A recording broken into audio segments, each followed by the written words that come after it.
مولانا روم کہتے ہیں ایک دن شیر شکار پر نکلا تو اپنے ساتھ اس نے دو جانوروں کو، ایک لومڑی اور ایک بھیڑیے کو بھی لے لیا۔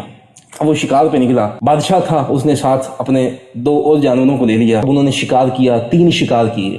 ایک انہوں نے جو ہے وہ نیل گائے شکار کی، ایک خرگوش شکار کیا اور ایک ہرن شکار کیا۔ اب بادشاہ نے اس بھیڑیے سے، یعنی اس شیر نے بھیڑیے سے پوچھا کہ اس کی تقسیم کیسے ہونی چاہیے؟ تو بھیڑیا کہنے لگا، بادشاہ حضور تقسیم بڑی آسان ہے، وہ سادہ سی ہے، کیونکہ آپ سب سے بڑے ہیں تو نیل گائے آپ کی، کیونکہ ہم نے بھی آپ کے ساتھ اس شکار میں حصہ ملایا ہے، تو لہذا یہ ہرن جو ہے یہ میرا ہے، اور لومڑی کیونکہ سب سے چھوٹی ہے تو اس کو یہ خرگوش دیا جائے گا۔ اب اس شیر کو غصہ آیا کہ جناب میں نے اس کو ساتھ کیا ملایا، یہ تو حصے دار بن گیا۔ جناب شیر نے اس کو پنجہ مارا، وہ بھیڑیا جو حصہ مانگ رہا تھا اب اپنی جان سے ہاتھ دھو بیٹھا۔ اللہ اکبر۔ اب شیر نے لومڑی سے کہا کہ بتا تقسیم کاری کیسے ہو؟ اس نے کہا بادشاہ حضور تقسیم کاری تو بڑی آسان ہے، آپ کو صبح کیونکہ زیادہ بھوک لگتی ہے تو صبح کے وقت آپ نیل گائے کھائیں گے، اور دوپہر کو کیونکہ بھوک درمیانی ہوتی ہے اس لیے آپ دوپہر کو جو ہے وہ ہرن کھائیں گے، اور شام کو کیونکہ بھوک سب سے کم ہوتی ہے اس لیے آپ خرگوش کھائیں گے۔ اللہ اکبر۔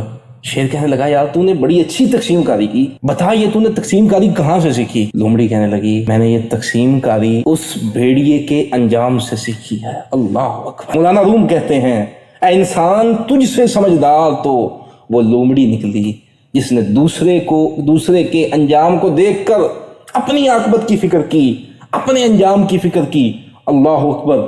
اب اس شیر نے اس کے اس جواب سے وہ شیر اتنا خوش ہوا، اس نے 3 جانور ہی اس کو دے دیے، کہا میں کوئی اور شکار کر لوں گا۔ مولانا روم کہتے ہیں یہاں سب سے پہلی بات وہ یہ ہے کہ اللہ نے اگر ہمارا حساب مؤخر کیا ہے، ہم سے پہلے لوگ گئے ہیں، ہم نے ان کے انجام دیکھے، قرآن نے پہلی امتوں کے واقعات ذکر کیے اور ان کی عبرتیں بیان کی، دیکھو ان کے واقعات کو سن کر عبرت حاصل کرو۔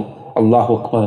لیکن انسان تجھ سے سمجھدار تو وہ لومڑی نکلی جس نے دوسرے کے انجام کو دیکھ کر اپنے انجام کا سوچا، اپنے انجام کی فکر کی۔ تو اتنا غافل ہے، تیرے سامنے چھوٹے چھوٹے بچوں کے جنازے جاتے ہیں، تو اتنا غافل ہے، تیرے سامنے بوڑھے لوگوں کے جنازے جاتے ہیں، جوانوں کے جنازے جاتے ہیں، تیرے سے پہلے آنے والوں کے، تیرے سے بعد آنے والوں کے، تیرے ساتھ آنے والوں کے، تیرے گھر والوں کے، تیرے محلے داروں کے، تیرے شہر والوں کے جنازے جاتے ہیں، تو ان کے جنازے اٹھاتا ہے، تو ان کو قبروں میں اتارتا ہے۔ لیکن غافل انسان تجھے اپنے انجام کی فکر نہیں ہوتی، تو لوگوں کے جنازوں میں شرکت کرتا ہے، لوگوں کے جنازے پڑھاتا ہے، لیکن غافل انسان تجھے اپنے انجام کی فکر کیوں نہیں ہوتی؟